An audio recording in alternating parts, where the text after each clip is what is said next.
everybody again. Welcome. I think I know everyone who has joined us. I'm Pam Eastfeld, the president of PASO, and I have with me Kim Coles, our executive director, and Bertrand Mir, our labor relations advisor. So welcome to this information session on the EX01 competition and the PSLREB complaint process. So yeah, I'm happy to see everyone, but sorry at the same time to hear that you were all somewhat disappointed by the outcome of the EX and the handling of the EX01 competition. Mais on a une peu d'informations pour vous au sujet des processus et toutes les choses pour faire une plainte avec le PSLREB. Sorry, I don't know that acronym in French. But we please feel free to use whatever official language you would like in your questions and comments. Our presentations are mostly bilingual, I think. And without further ado, I will turn over the floor to Kim Coles, our executive director, to run through, to give you an overview of the main points and what PASO can do and the legislative framework surrounding the PSLREB complaint process. You'll see on your screen, for those of you who missed my comments at the beginning, that we are recording the webinar. We're going to post the initial presentation portion online on our YouTube channel so that people who couldn't make it can view it after. But I will stop the recording or edit out the recording of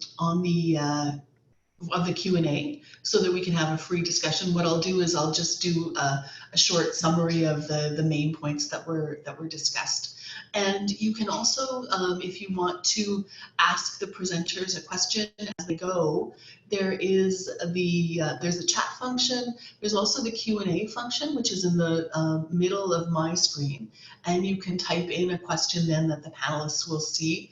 And there's an option to do that if you want to do it as anonymous attendee instead of as yourself. So please feel free to use those functions. And Kim, I will turn over the floor to you. Great, thanks, Pam. Thank you, everybody, for taking the time. I know, as Pam's mentioned, everybody's coming from different time zones, and it can be quite a challenge. But I want to thank you for joining in today. In regards to the staffing complaint process, the key points to remember on this is that it's under the Public Service Employment Act. Almost all staffing authorities are delegated to the deputy head of each organization. And this, of course, follows in line with GAC and IRCC. Staffing is not part of the collective agreement including PASO. So this is our one legislative body that we have in order to have a form of recourse for staffing processes. The legislation staffing policies are designed to allow flexibility on the part of the hiring manager. So back in 2005, when they did a total revamp of the Employment Act and the form of recourse is applied to that, we went from an appeal process, which was a lot more favorable for being able to get information to determine if the processes were done consistently and fairly. And it switched over to a legislative framework that was really allowing flexibility for the hiring manager to be able to sort of determine what they wanted for their best fit, and provided very little formal recourse for candidates applying. The deputy head has the authority to determine the essential qualifications for each position and establish the type of selection process, the assessment criteria, the assessment tools, and the appointment process. And a lot of times what we'll hear from members is, you know, in regards to sort of how a process was carried out, you know, whether they're decided to go with an existing pool, go and do with another totally new competition themselves. That was in the right, that's delegated to the deputy head and how they're going to go ahead with that. So while we can provide advice and guidance and sort of what we're seeing as a union on what would assist the members, it's really down to management to make those decisions. The public service staffing regime makes it very difficult for the unsuccessful candidate to file and successfully argue a complaint because of the very legislative, I would say tight process that they've outlined with very strict deadlines, it does become quite an onerous task to go through.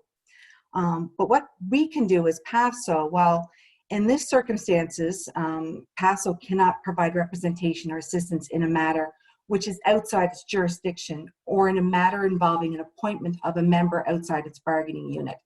So for this competition, as it is for positions outside the FS group, we are limited to providing information and sharing information in regards to formal recourse processes. We are unable to provide actual representation to FS members that are looking to file a complaint. So in general, our labor relations advisors cannot intervene on behalf of a member who wants to file a complaint arising from it, but we can advise in regards to the process itself. So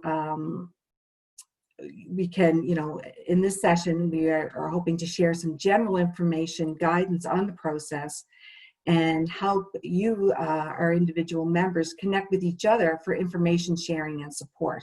And that is the goal of this session. So now getting into the legislative challenges and actually breaking down the process that is involved for filing a complaint, I'll pass it over to our Labor Relations Advisor, Bert Muir, who is very well versed in regards to this legislation and the formal recourse process involved. So over to you, Bert. Thank you, Kim. I hope everybody can hear me okay. Before I start, obviously, the main goal here is not to discourage anybody from actually filing a complaint or voicing any concerns they may have in the process. But there's some ground rules that I think it's important for you all to understand, and this is in terms of the legislative challenges under the Public Service Employment Act. So I guess initially, my first train of thought is if you're in a situation where you were either eliminated from the process or you have been notified that you are not being considered for appointment, I always provide at least a general advice that you may want to have an informal discussion with the members of the selection board. An informal discussion obviously allows you to discuss with the members of the selection board or selection committee to discuss, have an open and transparent discussion on the reasons why you were either eliminated or not being considered. And this allows you, if successful, if you're able to demonstrate that there was an error committed here, to be kind of re-put back into the process. So that is something that I always generally advise people to do, that they should explore having an informal discussion.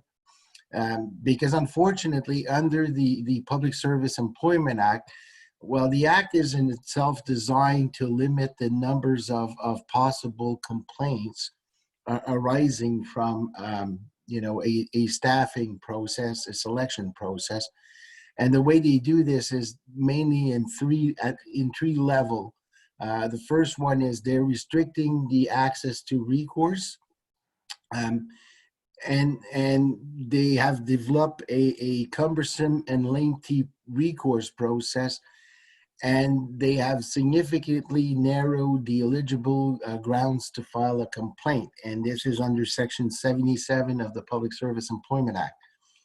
Just so you understand, only an unsuccessful candidate in an advertised selection process or a person within the area of selection for non-advertised process can file a complaint. Now, my understanding is this was an advertised selection process. So in order to file a complaint, you must have been deemed unsuccessful. So you are not being considered for appointment. These are the only people or cases where a complaint can be filed. And in order to file a complaint, there has to be an appointment made out of the process or a proposed appointment. So those are the criteria that needs to happen in order to file a complaint.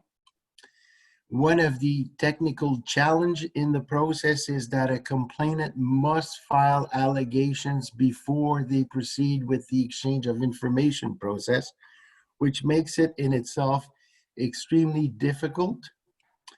The allegation must be limited to the eligible grounds, which are either abuse of authority in the appointment process, an abuse of authority in the choice of the selection process, which is not going to be the case here, or a failure to assess in the language of your choice. So those are the only three areas for which an allegation must be filed. So now in terms of the application of what's called the merit criteria, as Kim suggested, there was a major drastic amendments made to the Act back in 2005, which after that date, department no longer were required to hire the best qualified candidate, in the sense that the deputy head was only required to hire a qualified candidate. Now, a qualified candidate is someone who meets all of the essential qualification for the work being performed. In the case where a number of qualified candidate surpasses the number of available position, the deputy head can establish a pool of qualified candidates. A qualified candidate can be selected out of the pool by using any additional qualification, which is known as an asset qualification, for the work to be performed or for the organization current and future needs. These asset qualifications are fully at the deputy head's discretion, unless obviously they constitute an abuse of authority. So just to highlight some of the differences between the appeal system that we had back before 2005 and now this staffing complaint process. Before 2005, the deputy head had, in the selection process, had to put on a list of qualified candidate, but those qualified candidates were ranked, from the most qualified to the least qualified. So that was a list of ranked candidate. That notion no longer exists. So people are no longer ranked. They're put in a pool. And the selection out of the pool, what's important is that the selection out of the pool is totally at the discretion of the employer. So they can basically pick and choose whoever they want out of the pool, okay? And unfortunately, unless this constitutes an abuse of authority, there is no legitimate grounds to file any complaint out of the selection out of the pool, okay? Now, in terms of the staffing recourse process itself, an appointment or proposed appointment must be made before a complaint can be filed, as we stated earlier. There is a strict deadline of 15 calendar days from the moment candidates are notified that an appointment or proposed appointment is made before you can file a complaint. And as I stated earlier, only unsuccessful candidates through the selection process have a right to file a complaint. There's no staffing complaints. There's no staffing candidate who are not selected out of the pool. So therefore, if you are considered successful, you cannot file a complaint, okay? Now, under the Public Service Staff Relation and Employment Board, They have the authority to investigate a complaint and, if successful, determine the appropriate corrective measures, including either the reassessment of the unsuccessful candidate, which is normally the type of corrective measure that is favored by the board, or they can decide to eliminate the elimination of an assessment tool, a criteria, or the revocation altogether of the appointment process. Just in terms of statistics, roughly about only 0.4% of cases results in a revocation of appointment. A successful candidate may request that an investigation be conducted by the deputy head for an alleged abuse of authority in the selection out of the pool. So if you're in a situation where you are in a pool and you're not being selected out of the pool, the only potential recourse in those type of situations would be to file a complaint to the deputy head, alleging that there's an abuse of authority in the selection out of the pool process. Okay. So just so I'm clear here, if you are qualified, if you meet all the essential qualification of the position, you would likely be put in a pool, and you know, you have to obviously sit in the pool, swim in the pool, as long as you're being as long as you are selected out of the pool. If you're not being selected out of the pool and you are under the impression that there might be abuse of authority, your only possible recourse is to file a complaint to the deputy head, and not to the Federal Public Service, Labor Relations and Employment Board. Excuse me. So, what is the definition of abuse of authority? Well, through the years, the board has identified 5 categories of abuse of authority, which is defined in the jurisprudence, and in particular, what we call the Tibbs decision. You may file, or you may find that decision under the Federal Public Service Sector Labor Relation and Employment Board website. Their decisions are posted there. You can make a search, and if you search for the Tibbs decision, well, the Tibbs decision outlines the 5 criterias or 5 categories of abuse of authority. And those are when a delegated exercise its discretion with an improper intent in mind. This is the first category. The second one is when a delegate acts on inadequate material. The third one is when there is improper result, including unreasonable, discriminatory, or retroactive administrative action. The fourth category is when the delegate exercise discretion in an erroneous view of the law. And the fifth one is when a delegate refuses to exercise his or her or its discretion by adopting a policy which feathers the ability to consider individual cases with an open mind.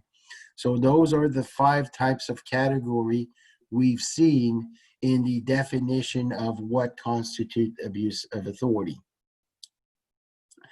In terms of some procedural challenges out of this process, well, unfortunately, abuse of authority is probably the most challenging type of case to argue in front of a tribunal, simply because in this case, the complainant must show the intent behind the decision-making authority.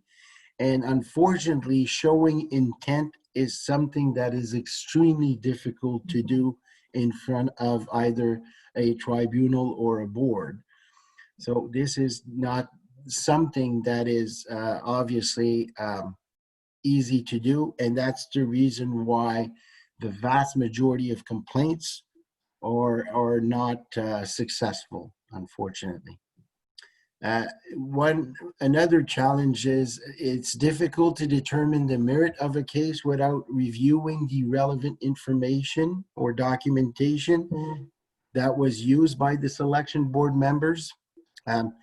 Unfortunately, in the staffing process, the material is only accessible if a complaint is filed. So in order to be provided with the information through the exchange of information process, a person needs to file a complaint. So in order to get the material, the disclosure of the material, you need to file a complaint.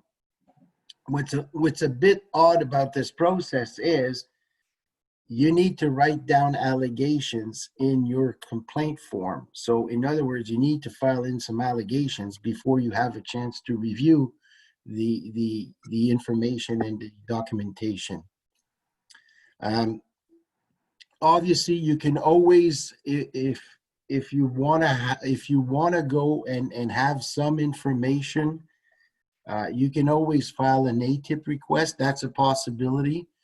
But unfortunately, as far as I'm concerned, there is no chance that you will be able to get the ATIP material before actually filing, the complaint. So as far as I'm concerned, the ATIP process takes forever. And by the time you get the information through the ATIP officials channel, the complaint process is almost, far advanced in the process. And another procedural challenge is that the selection board controls the information or the documentation that will be disclosed during the exchange of information process. Now, just for your information, if you do file a complaint, and I'm trying to respond to questions as they come up, if you do file a complaint and you write your initial allegation, and we'll see this later on in the step in the process, you can always also add to your allegation once you've completed the exchange of information process, okay? I know that was one of the questions. Another element to the procedural challenge, the allegations submitted to the board can only pertain to the individual complainant's assessment. In other words, they cannot deal with the broader process or the assessment of other candidates. So it's no longer a situation where you are comparing your result to others, because you won't have access to the information about other candidates.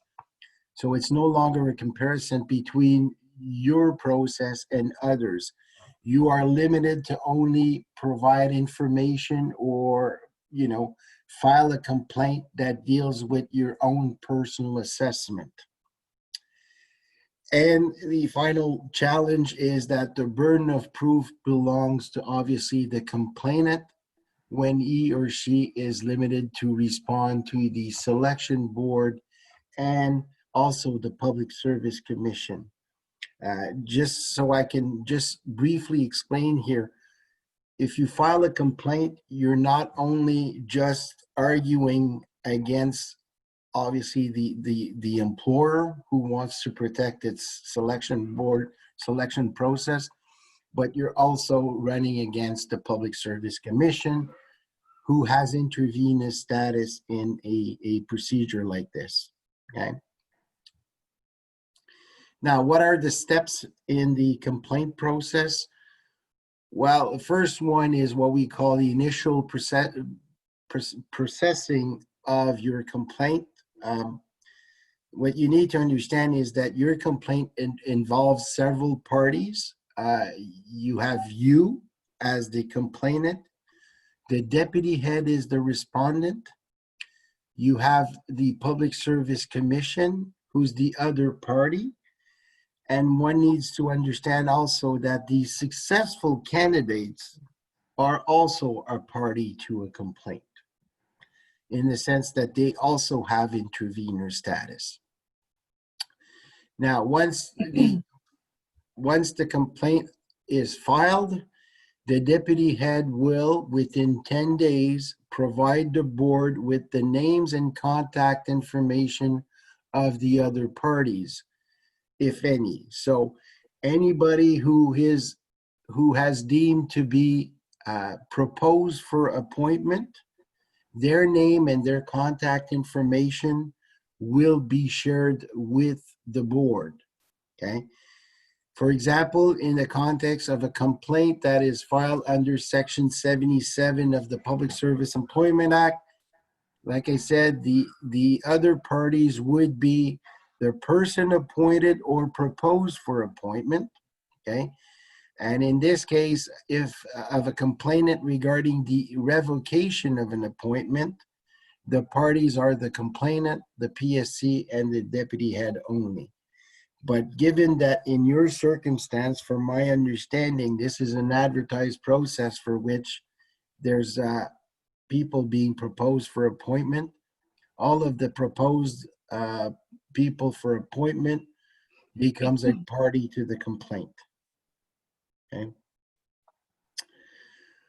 Once we've established the parties, the board will then send the other parties a copy of your complaint and any supporting document. So everybody will be entitled to see your complaint and your allegations and any supporting documents that you provide in your complaint.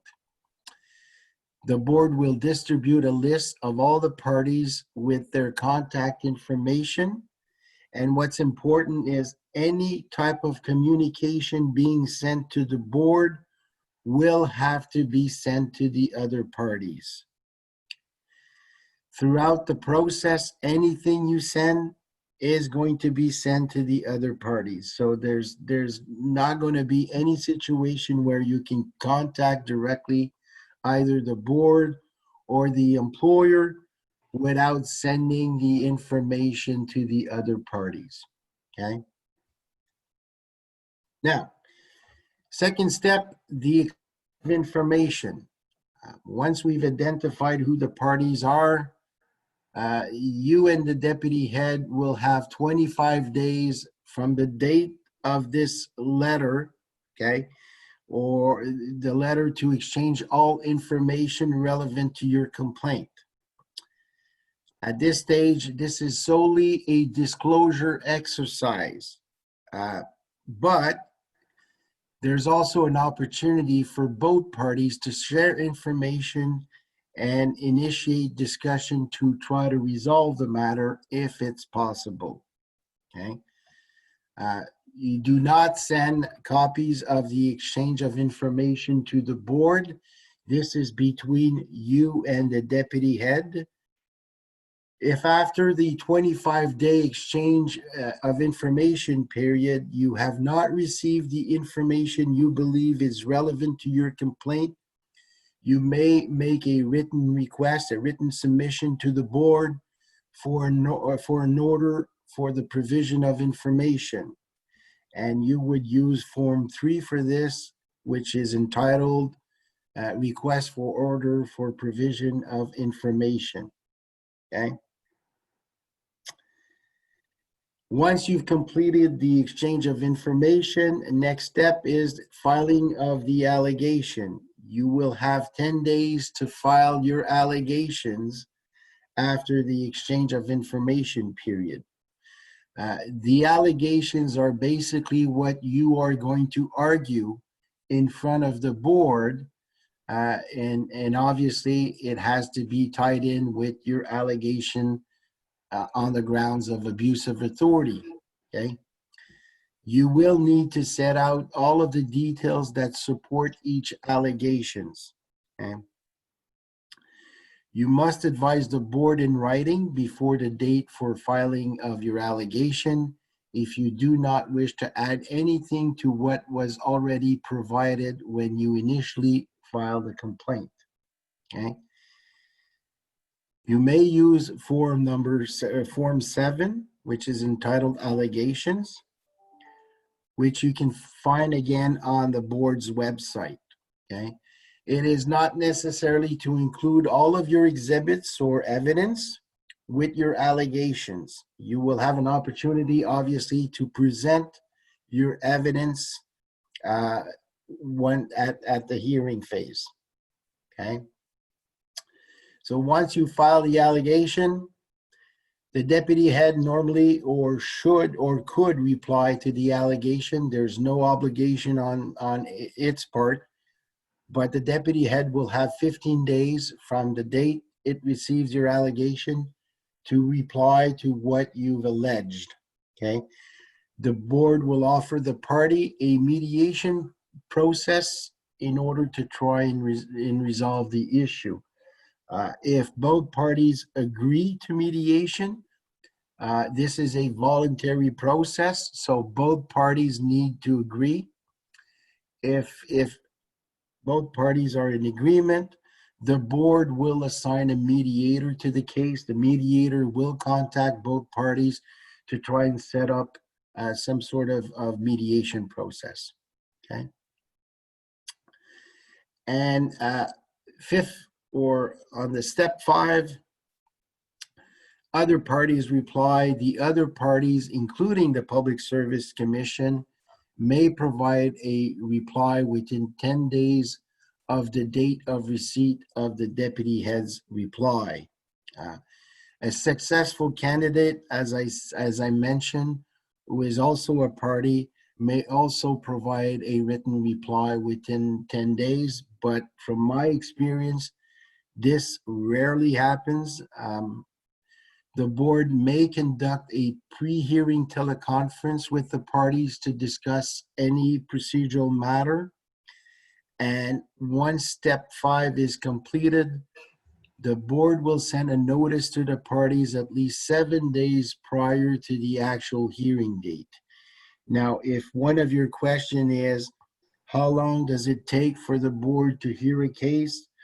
Right now, without exaggerating, it may take about 2 years between the moment that a complaint is filed until the actual hearing of the case. So those are the time frame that we are looking for or looking at.